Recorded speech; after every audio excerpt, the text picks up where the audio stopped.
Hello everyone, I am back. I'm so sorry. I just want to apologize for how long it has been since I've made a video. I know it has been a really long time and I could throw excuses out there like it was Christmas break and then school started again, but honestly, that's not true. I just was not feeling motivated. I was not feeling the Lord speak to me. Um, but I am back.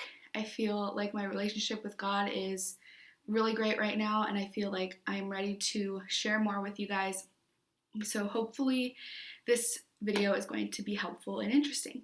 So, this was actually requested by someone for qualities to look for in a man um, when you're like in a dating relationship or you're searching for someone. So, I wrote down like 10 things that I think are like top priority things that you need to be looking for in a guy. So let's get into it.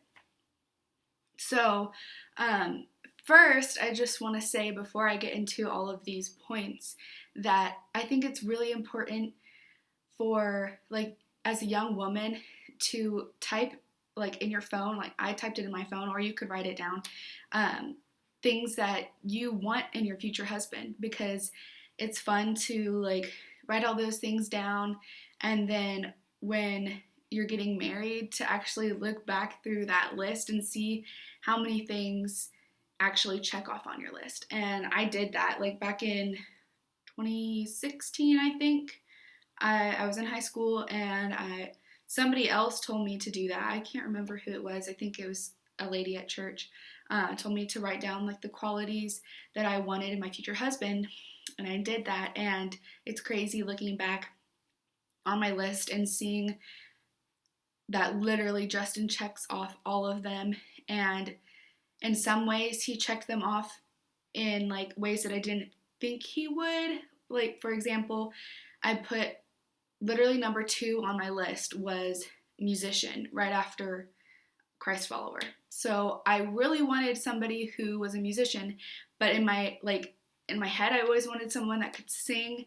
Now, if you know Justin, you know that he cannot sing, but he does play the bass and he loves music, and we share that together. So I think that that's interesting that I wrote down musician instead of singer, because he is a musician. So that was really cool.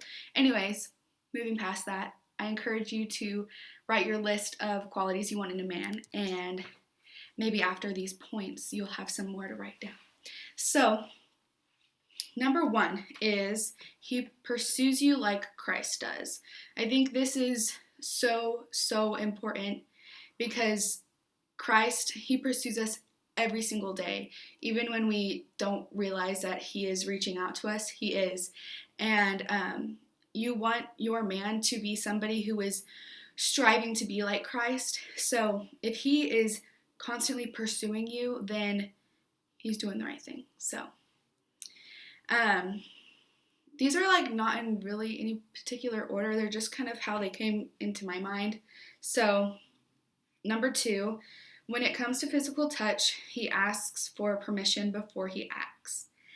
So this was a really big one for me. It might not be for you, but personally, like growing up, I had a hard time with physical touch, and it affected my relationship, my romantic relationships. It affected my family relationships.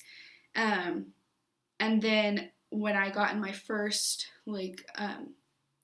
physical relationship, like your first kiss and everything, it was just not good. This guy never asked for permission, and it kind of brought back all of those fears and stuff that I had about physical touch. And when I started dating Justin, he asked me if he could kiss me, and that was just so like mind-blowing to me. Like, I never thought that a guy would be considerate enough to ask for permission before kissing me, which is just so crazy. But like, ladies, like, you are worth that.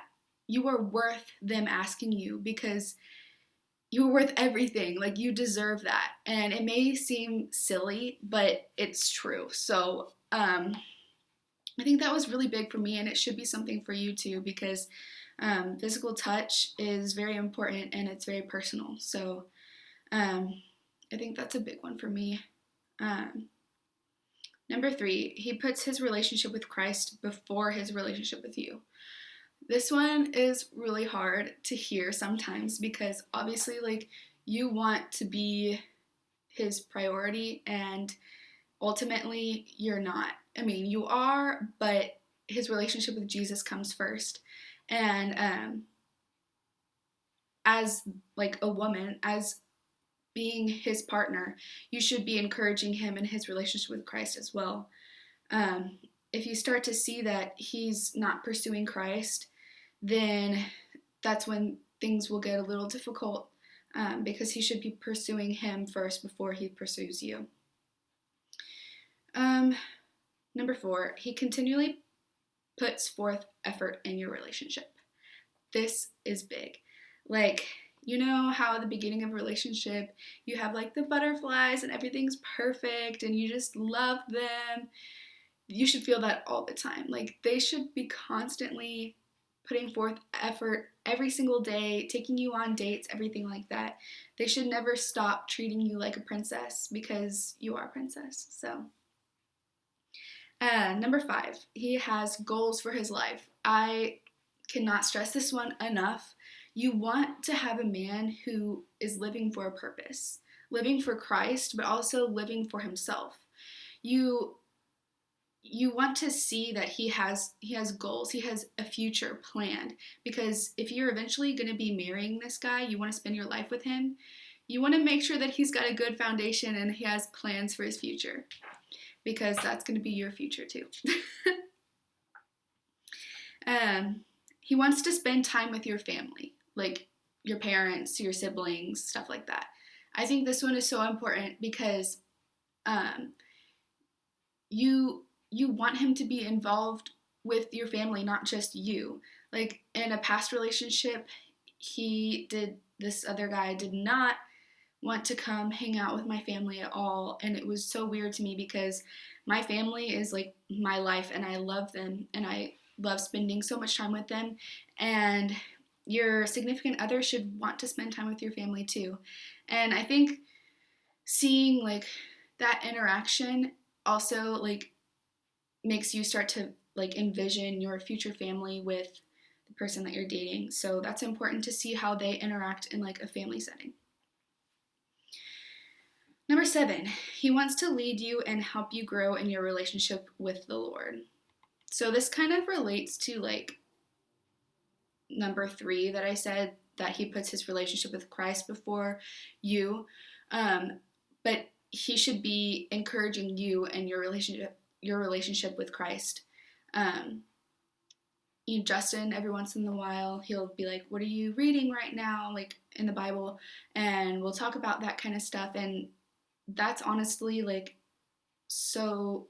It makes me feel so good that he is checking in on me and making sure that I'm spending time with the Lord. So I think that's very important.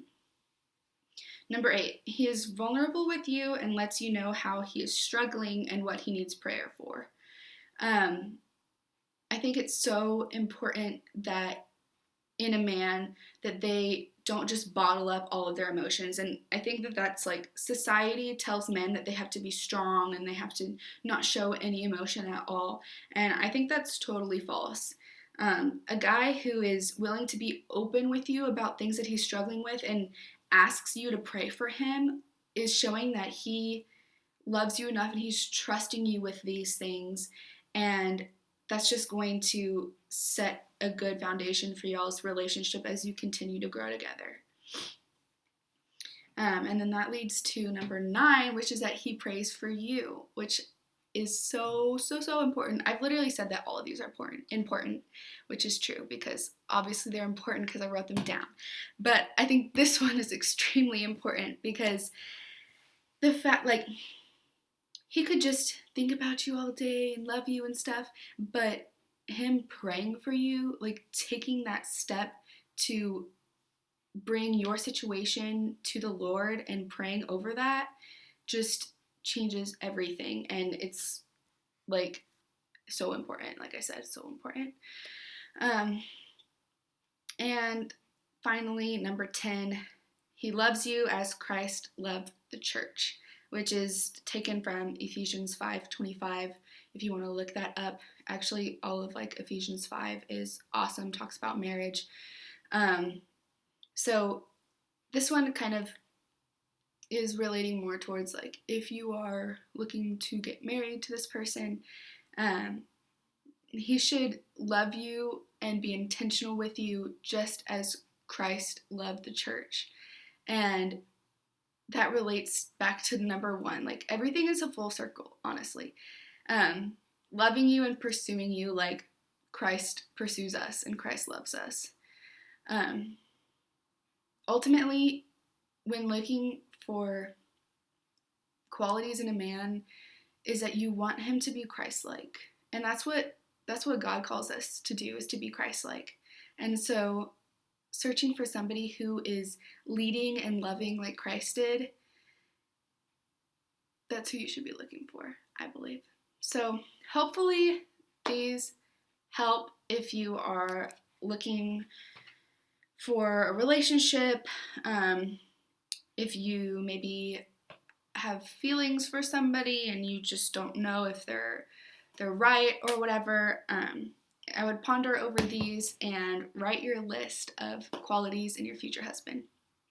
Let me know if you want another video in the comments, or you could text me, whatever. I'm gonna try to make more videos more often, definitely faster than this one came out. So I hope y'all have a great week. Bye.